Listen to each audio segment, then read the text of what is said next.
Hey, it's Clay, and this will be a video chart on ticker symbol NAT. We will take a look at the 30-minute time frame.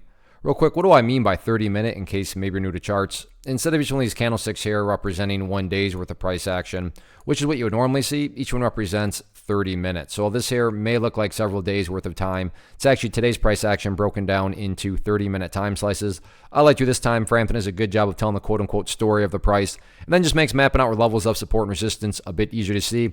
Very nice movement today, so let's get some levels of support and then resistance mapped out. First level of support is what I would call the ideal level. When we say, hey Clay, what would make this chart look the absolute strongest going forward? And that would be if the price could stay up there above $2.29. Now, don't get me wrong.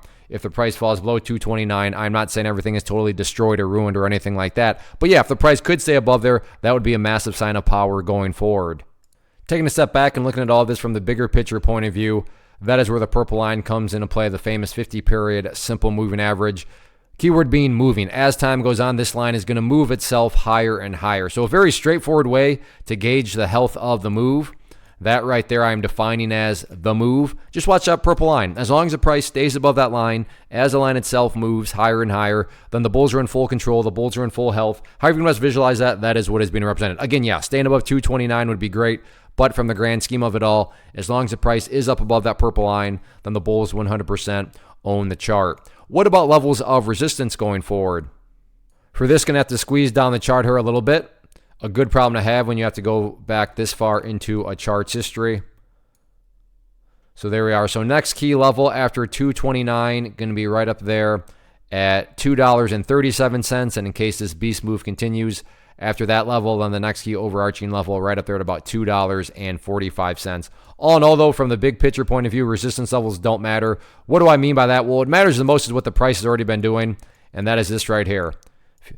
If you envision each one of those lows as stair steps, as long as these stair steps continue to be constructed in the upwards direction, then given enough time, everything else will eventually take care of itself, including breaking levels of resistance. So just focus on those healthy consolidations, focus on building those higher bases, and sit back and let the trend do its thing. One of the biggest questions that I get is, hey Clay, how do you find the stocks that you trade? So what I've done is put together a free resource guide where I talk about the tools that I use to locate stocks that I find interesting and think may have potential. So if that sounds like something that could add value to you as a trader, then click on the image that is up on the screen right now and I will email you the guide. The guide itself is very short and to the point, and best part, it's completely free. Thanks for watching the video. Let me know if you have any questions.